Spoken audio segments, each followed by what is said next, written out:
की, भारत माता की, भारत माता की, वंदे वंदे वंदे। भारतीय जनता पार्टी के लोकप्रिय विधायक और हिमाचल प्रदेश विधानसभा चुनाव में प्रत्याशी श्री परमजीत सिंह पंपी जी,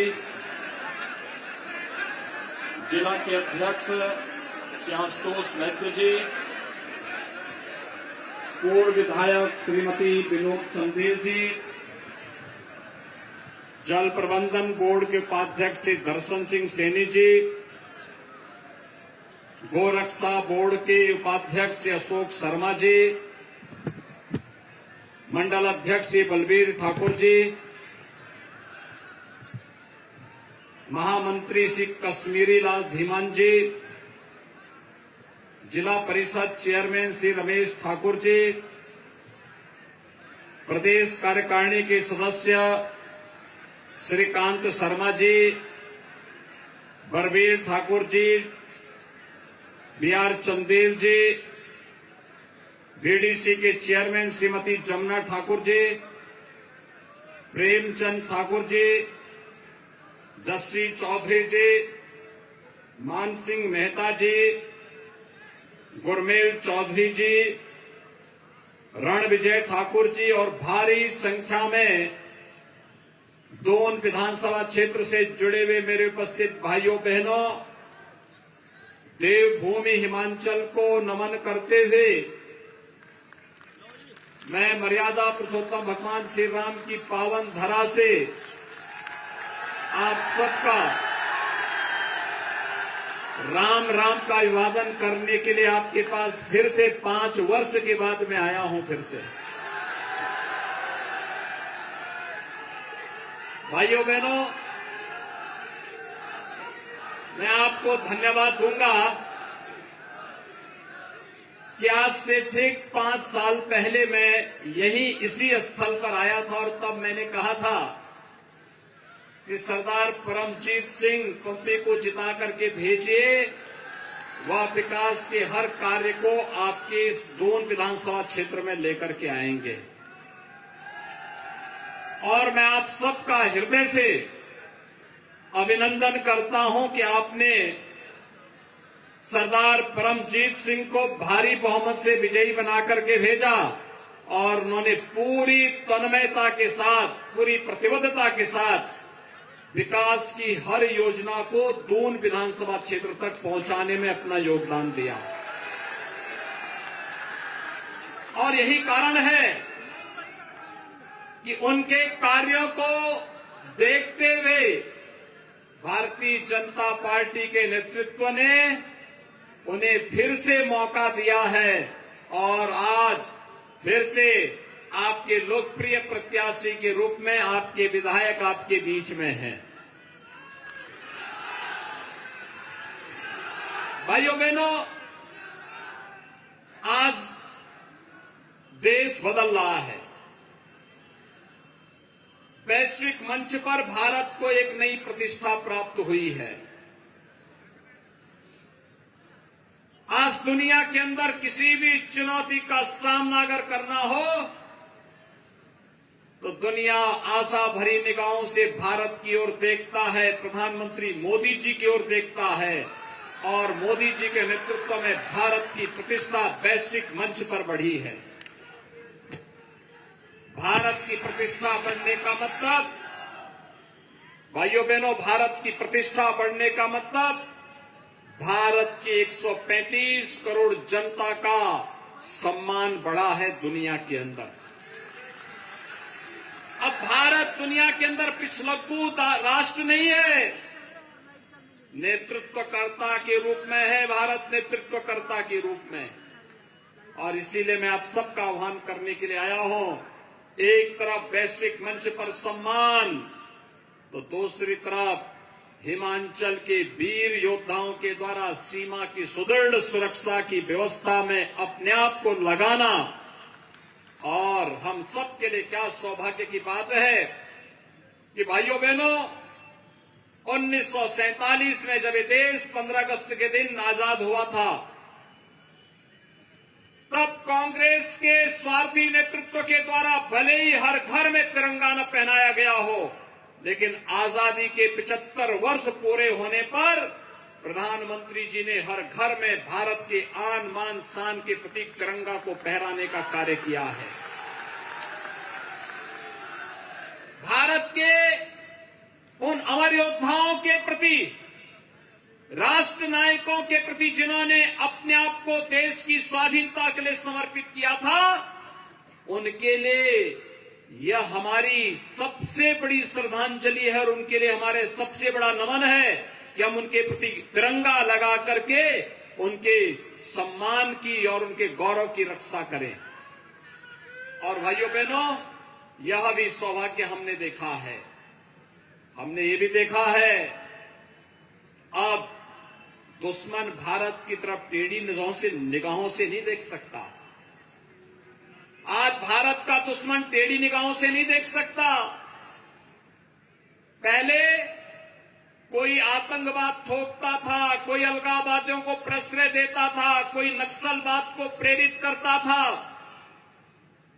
आज भारत की धरती पर आतंकवाद को प्रश्रय देने की बात तो दूर, अगर कोई अपनी भूमि पर भी भारत के खिलाफ षड्यंत्र करता है तो भारत का बहादुर जवान वहां घुस करके एयर स्ट्राइक और सर्जिकल स्ट्राइक के माध्यम से उसको जवाब भी देने का कार्य करता है। ये है नया भारत, जो किसी के सामने न डिगता है, न हटता है, न झुकता है। वह केवल और केवल अपने 135 करोड़ नागरिकों के हितों के लिए प्रधानमंत्री मोदी जी के नेतृत्व में पूरी ईमानदारी और प्रतिबद्धता के साथ कार्य कर रहा है। और भाइयों बहनों, विगत 5 वर्ष के अंदर हम सब ने हिमाचल प्रदेश को विकास की नई ऊंचाइयों को छूते हुए देखा है। लोकप्रिय मुख्यमंत्री ठाकुर जयराम जी के नेतृत्व में हिमाचल प्रदेश विकास की एक नई ऊंचाइयों को छू रहा है। और भाइयों बहनों, मैं आप सबसे ही कहने के लिए आया हूं, हमने भी कोरोना कालखंड देखा है। कोरोना में फ्री में वैक्सीन, फ्री में उपचार, फ्री में टेस्ट और देश के अंदर 80 करोड़ गरीबों को फ्री में राशन की सुविधा का लाभ भी प्रधानमंत्री मोदी जी दिलाए। ये डबल इंजन सरकार की ताकत है। जब एक जैसी सरकारें होती हैं उसका लाभ कितना होता है। वैक्सीन, जो अंतर्राष्ट्रीय बाजार में एक वैक्सीन 5,000 रुपये में भी नहीं मिल रहा था, वो फ्री में मिला। फ्री में राशन, संकट के समय सरकार आपके साथ खड़ी थी। मैं पूछना चाहता हूं, कांग्रेस की सरकार होती और कोरोना आ गया होता, क्या फ्री में टेस्ट हो पाता? क्या फ्री में उपचार मिल पाता? क्या फ्री में वैक्सीन मिल पाता? और क्या फ्री में राशन भी मिल पाता? भाइयों बहनों, कांग्रेस की सरकार होती तो टेस्ट का पैसा सब कांग्रेसी दलाल खा जाते हैं। आपने देखा होगा, स्वर्गीय राजीव गांधी जी को कहना पड़ा था, गरीबों का उपचार नहीं होता। और जब भी महामारी इससे पहले आई है, बीमारी से तो लोग मरे ही मरे हैं, भूखमरी से उससे ज्यादा मौतें हुई। प्रधानमंत्री मोदी जी ने फ्री में राशन की सुविधा भी दे दी। संकट में जो आपका साथी है वही सच्चा साथी है। शेष तो भाइयों बहनों वह स्वार्थी है जो आपके संकट में खड़ा नहीं हो सकता। क्या दोनों भाई बहन कहीं थे क्या? कोरोना कालखंड में आए थे क्या आपके यहां? आएंगे भी नहीं। जब भी भारत पे संकट आता है तो उनको नानी याद आती है। तब हिमाचल, तब गरीब, तब किसान, नौजवान ये याद नहीं आते हैं। और भाइयों बहनों, यही मैं कहने के लिए आया हूं। मैं तो उत्तर प्रदेश से आया हूं ना। मैं पिछली बार मैंने कहा था ना कि यहां पर ट्रांसपोर्ट का बहुत अच्छा काम है। श्रद्धेय अटल बिहारी वाजपेयी जी के समय में भारतीय जनता पार्टी की प्रेम कुमार धूमल जी की सरकार ने फार्मा पार्क की स्थापना करके देश के हर मेडिसिन उद्योग को यहां पर लाने का काम किया था। यहां पर उद्योग फले, पनपे हैं, आगे बढ़े हैं और ट्रांसपोर्ट का काम यहां पर है। और मैंने तब कहा था, यहां के ट्रांसपोर्टर को उत्तर प्रदेश में कोई समस्या नहीं आएगी, कोई समस्या नहीं आएगी। उत्तर प्रदेश में इस समय सचमुच रामराज है। 500 वर्षों के इंतजार के बाद भगवान राम का भव्य मंदिर निर्माण का काम चल रहा है। भव्य मंदिर का निर्माण क्या ये कांग्रेस करा पाती? और 5 वर्ष में, यानी पहले, उससे पहले जो भाजपा की सरकार के पहले 5 वर्ष थे, वहां 700 दंगे हुए थे। पिछले 5 साल में एक भी दंगा नहीं हुआ, एक भी दंगा नहीं हुआ। भाइयों बहनों, कोई सड़क पे गुंडागिर्दी नहीं कर सकता। बहन बेटियों की इज्जत के साथ कोई खिलवाड़ नहीं कर सकता। और आपने देखा होगा, कांग्रेस सरकार उत्तर प्रदेश के एक माफिया को ला करके उसकी सेवा कर रही थी। हम उसको फिर घसीट करके लेके चले गए। हमने कहा अभी तो इसका हिसाब किताब बाकी है। और भाइयों बहनों, उत्तर प्रदेश के अंदर गुंडा राज समाप्त, माफिया राज समाप्त, संगठित अपराध समाप्त, विकास की एक नई ऊंचाइयों की ओर बढ़ते हुए उत्तर प्रदेश आगे बढ़ रहा है। और यही डबल इंजन सरकार के द्वारा जनता की सेवा के लिए किए गए कार्य है। और इसीलिए मैं आपका आह्वान करने के लिए आया हूं। भाइयों बहनों, मैं यही आह्वान करने के लिए आपके पास आया हूं। क्या कांग्रेस होती तो क्या अयोध्या में राम मंदिर का निर्माण हो पाता? कांग्रेस रहती तो क्या कश्मीर से धारा 370 समाप्त हो पाती? और कांग्रेस रहती तो क्या ये कोरोना में जनता के जीवन को बचाने का काम सफलतापूर्वक हो पाता? तो भाइयों बहनों, जब वह किसी लायक नहीं है तो फिर उनको वोट काहे देकर अपने पिता का वोट खराब करें? क्यों हम खराब करें? कांग्रेस आपके सुख दुख में भागीदार नहीं बन सकती, कांग्रेस आपको सुरक्षा नहीं दे सकती, कांग्रेस आपका विकास नहीं करा सकती। कांग्रेस का हाथ माफियाओं के साथ, कांग्रेस का हाथ भ्रष्टाचारियों के साथ। और यहां पर तो भारतीय जनता पार्टी अपने एक कार्यकर्ता के दम पर, बल पर प्रधानमंत्री मोदी जी के नेतृत्व में दुनिया का सबसे बड़ा दल बना है।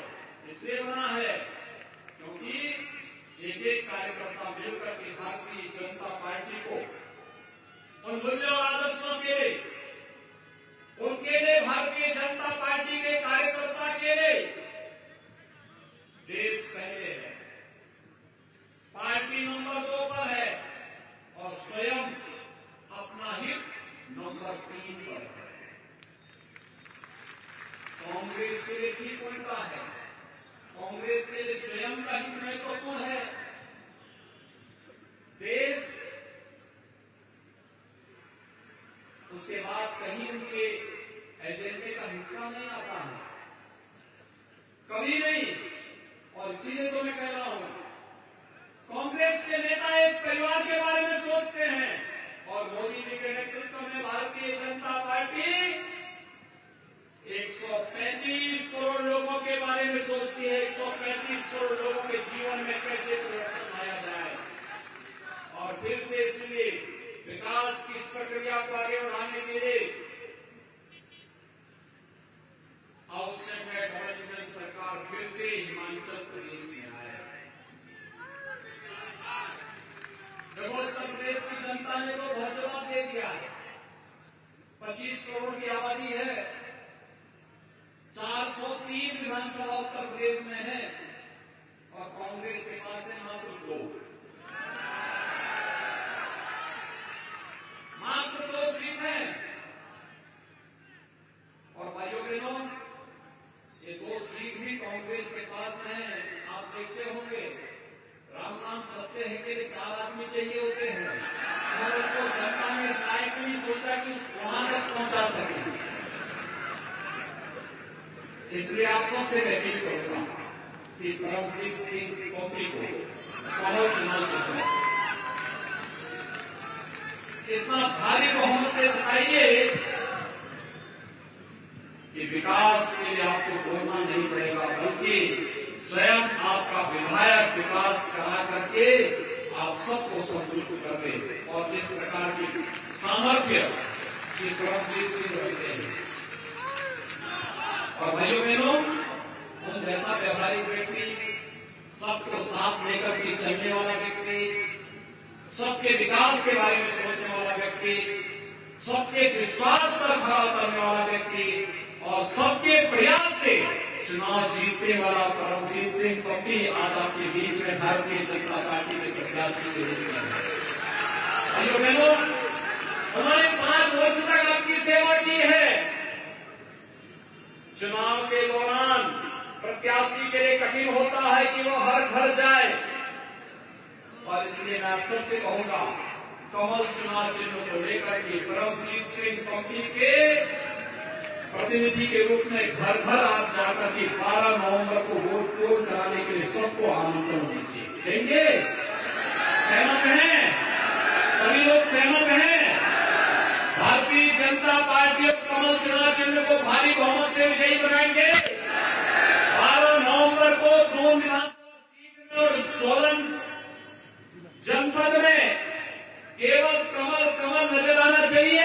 आएगा? सभी लोग सहमत हैं?